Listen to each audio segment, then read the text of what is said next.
سلام علیکم، وقتتان بخیر دوستان عزیز. کلیپی که از مولوی عبدالقدیر حامی در فضای مجازی نشر شده و در آن حدیثی از پیامبر از رسول الله صلی الله علیه و سلم در مورد افغانستان کشف کرده اند را با هم ببینیم و بعد در خدمت شما هستم با توضیحات در مورد این کلیپ.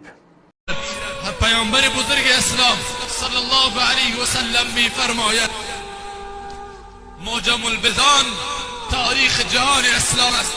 نقل حدیث جناب رسول معظم اسلام صلی الله علیه و سلم را می کنم. می فرماید افغانستان سنگر پروردگار است. افغانستان سنگر الهی است. هر قومی را که الله غضب کنه در خاک افغانستان زبانش می کنه. خب دوستان عزیز، چنانچه دیدید جناب مولوی عبدالقدیر حامی که امام جمعه مسجد جامع شهر تخار هم بودند، فعلا نمیدانم که هستن یا نه، در این کلیپ کوتاه متاسفانه سر تا به پا دروغ، جعل و آن هم جعلی حدیث نسبت به رسول الله صلی الله علیه و سلم دارند. اولین دروغ ایشان یه هست که میگوید موجم البلدان تاریخ جهان اسلام. موجم البلدان آقای مولوی تاریخ نیست، جغرافیا هست. این اول، جغرافیا یک علم جداست، تاریخ یک علم جداست و تعریفشان هم جداگانه هست.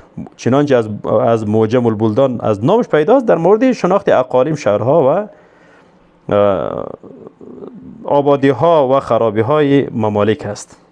این اول. و بحث دوم این که حدیثی که روایت میکند از پیامبر در موجم البلدان چنین حدیثی وجود ندارد. حدیثی که بیان میکند حدیث نیست، نقل قولی از یک شخص است. از کی است؟ از شخصی به نام شریک ابن عبدالله.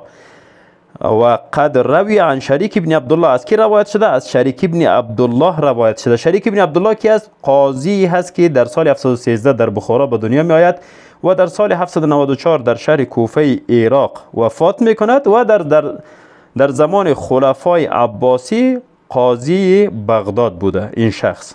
عن شریک ابن عبدالله انه قال، شریک ابن عبدالله از شریک ابن عبدالله روایت شده که او گفت، کسی دیگه نگفته، از پیامبر صلی الله علیه و سلم چنین چیزی ذکر نشده.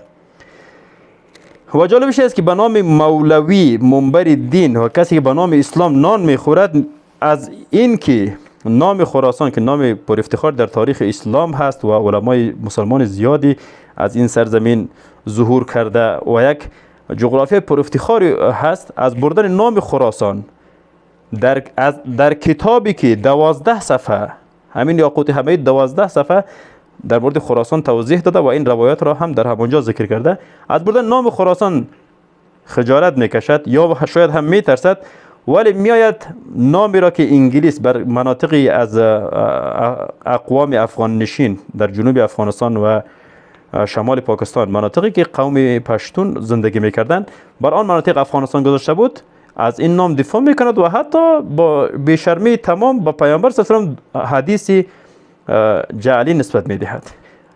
دیگر دروغش است که کنانه میگوید سنگر است. کنانه جعبه کوچک چرمی یا چوبی هست که کمانداران بر پشتشان میبندند و در داخل تیر قرار میدهند.